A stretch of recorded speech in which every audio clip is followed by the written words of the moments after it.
बिस्मिल्लाहिर्रहमानिर्रहीम। अस्सलाम वालेकुम। चैनल उर्दू का पोस्ट मार्टम में आप सबको खुशामदीद। आज उर्दू कवायद के हवाले से लेक्चर नंबर 2 है। इसमें हम इंशाल्लाह लफ्ज़ की तारीफ़, लफ्ज़ की अक़साम यानी कि कालिमा और मुहम्मल, पीर कालिमा की तारीफ़ और अक़साम यानी कि इसम, फ़ेल और हर्फ पर बहस करेंगे।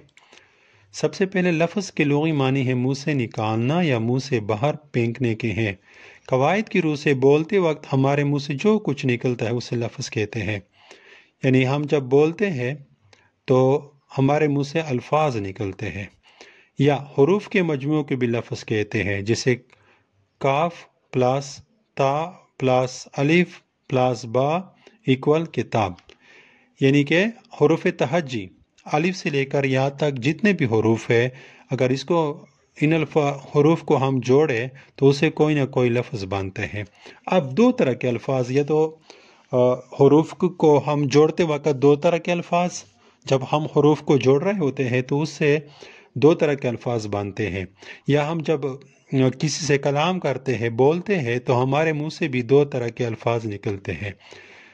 तो इसी वजह से लफ्ज़ की फिर दो किस्में आती हैं। 1 लफ्ज़ मौजू और नंबर 2 है लफ्ज़ मुहम्मल। लफ्ज़ मौजू क्या है? बामानी लफ्ज़ को लफ्ज़ मौजू कहते हैं। मसलन पानी, रोटी, चाय वगैरह।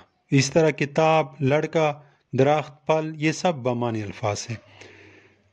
नंबर 2 लफ्ज़ मुहम्मल। मुहम्मल के लुग़वी मानी छोड़ा हुआ या तर्क किया हुआ है, मतलब बेमफ़हूम या बेमानी वगैरह के हैं। कवायद की रूह से बेमानी लफ्ज़ को लफ्ज़ मुहम्मल कहते हैं। जैसे रोटी के बाद पानी के बाद वानी लफ्ज़ आया, रोटी के साथ हम वोटी का इजाफ़ा करें, और इस तरह चाय के साथ वाई का, तो आखिर में जो अल्फाज आएंगे जैसे रोटी, पानी, वानी, रोटी, वोटी, चाय, वाय, तो आखिरी अल्फाज जो है ये मुहम्मल अल्फाज है। मुहम्मल क्या है? अगरचे है बेमानी, लेकिन ये जुमले में खूबसूरती लाने के लिए इन अल्फाज का इस्तेमाल होता है। अब लफ्ज़ मौजू की फिर दो किस्में हैं। एक है कालिमा। ये लफ्ज़ देख ले, कालमा लोग को, एक लाम पर जज़म नहीं है बल्कि लाम के नीचे ज़ेर है, कालिमा। और दूसरी किस्म जो है कलाम या मुरक्कब। कालिमा, अकेले बामानी लफ्ज़ को कालिमा कहते हैं, मतलब सिंगल लफ्ज़ हो, वाहिद लफ्ज़ हो, 2 या 3 या 4 नहीं हो, बस सिर्फ एक लफ्ज़ हो। अकेले बामानी लफ्ज़ को कालिमा कहते हैं। मसलन स्कूल एक लफ्ज़ है, लड़का, मस्जिद, किताब वगैरह, ये सब अल्फाज जो है ये एक एक लफ्ज़ है। इसको क्या कहते हैं? इसे कालिमा कहते हैं। और कलाम या मुरक्कब, 2 या 2 से ज़्यादा बामानी अल्फाज के मजमू को कलाम या मुरक्कब कहते हैं। मसलन 4 कलम, इसमें 2 लफ्ज़ है, एक है 4 और दूसरा है कलम।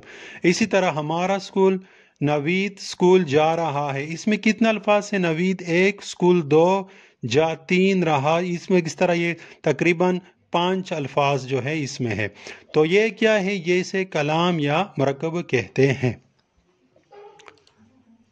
अब आते हैं कालिमा की कितनी किस्में हैं? कालिमा की 3 किस्में हैं, इसम, फेल, हरफ। इसम किसी चीज़, जगह या शख्स के नाम को इसम कहते हैं। मसलन किताब ये किसी चीज़ का नाम है, स्कूल ये किसी जगह का नाम है, और अहमद ये किसी शख्स का नाम है वगैरह। फेल वो कलिमा जिससे किसी काम का करना या होना किसी वक्त या ज़माने के ताल्लुक से ज़ाहिर हो, ज़माने नहीं, ज़माने के ताल्लुक से ज़ाहिर हो, इसे क्या कहते हैं? फेल कहते हैं। यानी कि काम भी हो और काम में फिर वक्त का जिक्र भी हो, तो उसे क्या कहते हैं? फेल। जैसे लिखता था, इससे मुराद फेल माजी है, जाता है फेल हाल है, सो रहा है, इस तरह खेलेगा फेल मुस्तकबिल है वगैरह। फेल और मज़दर में एक फ़र्क है जो इंशाल्लाह अगले लेक्चर में हम इसकी वजाहत भी तफसील से करेंगे। फेल में काम भी होता है और काम के साथ साथ वक़्त का जिक्र भी होता है। اور مصدر میں صرف کام، جیسے پڑھنا، اب پڑھنا کام ہے لیکن اس میں وقت کا تعین نہیں ہے، اس لیے اس میں مصدر ہے، اور فعل جو ہے جسے لکھتا تھا یا پڑھتا تھا، اس میں کام کے ساتھ ساتھ وقت کا ذکر بھی ہے۔ آخر میں جو ہے 3 نمبر پر یہاں پر 3 ہے حرف، وہ لفظ جو 2 یا 2 سے زیادہ لفظوں یا جملوں کو جوڑنے میں مدد کرتا ہے، اسے حرف کہتے ہیں، جیسے میں سے کو پر تک۔ یہ حرف جو ہے پہلے لیکچر میں ہم نے اس کے حوالے سے بات کی تھی کہ اس حرف کو حرف معانی کہتے ہیں۔ ایک حرف تھا حرف مبانی، جیسے الف سے لے کر یا تک، اور یہ حرف مبانی ہے۔ نیکسٹ کلاس میں جب ہر حرف کے حوالے سے لیکچر ہوگا تو انشاءاللہ وہاں تفصیل سے حرف پر بات ہوگی کہ یہ لفظ کیوں ہے اور لفظ میں اس کو کیوں رکھا گیا ہے، اگرچہ اس کا اپنا کوئی مطلب نہیں ہے، لیکن دوسرے الفاظ یا اسم وغیرہ کو یا جملوں کو آپس میں کیا کرتے ہیں، جوڑتا ہے۔ انشاءاللہ اگلا لیکچر اردو قواعد کے حوالے سے اگلا لیکچر جو ہوگا لیکچر نمبر 3، اس میں ہم اسم کی اقسام کے حوالے سے بات کریں گے۔ اسم کی اقسام جو ہے اس کو مختلف کیٹیگری کے حوالے سے تقسیم کیا گیا ہے، جیسے بناوٹ کے لحاظ سے، معنی کے لحاظ سے، جنس کے لحاظ سے، تعداد یا گنتی کے لحاظ سے۔ انشاءاللہ اس کے لیے آپ لوگ پھر اردو قواعد کا لیکچر نمبر 3 جو ہے وہ ضرور دیکھیں۔ والسلام، تھینک یو۔